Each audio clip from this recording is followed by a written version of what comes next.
Hello friends, today I want to show you how to get rid of black ant infestation from your house. You can see here in the floor lot of black ants walking around.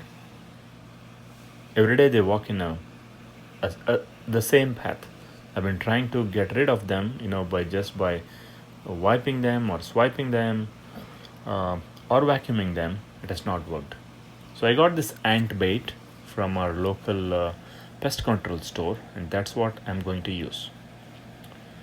The best way to permanently get rid of these ants is by reaching to their nest.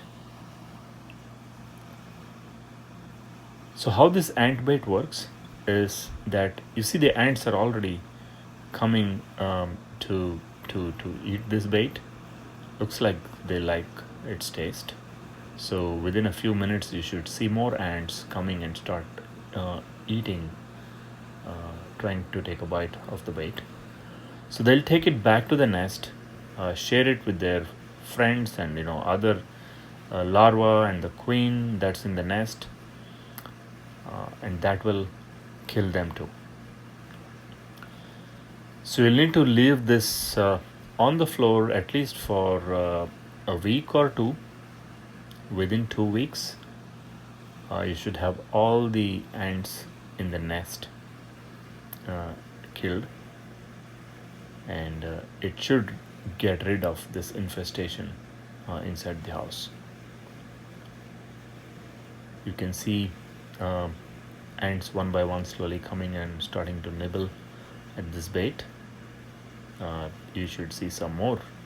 They have a method of communicating, so they tell their friends, hey, there is some sweet thing to eat out here, and see they send more ants out, as you see in here. So this is the best way. If you have any questions, please post a comment. I have tried this before and it has worked very well, but I got another infestation after a couple of years, and I'm using it again. So within 2 weeks, they should all be gone. So thanks for watching. If you have any questions, post a comment and I'll respond as soon as possible.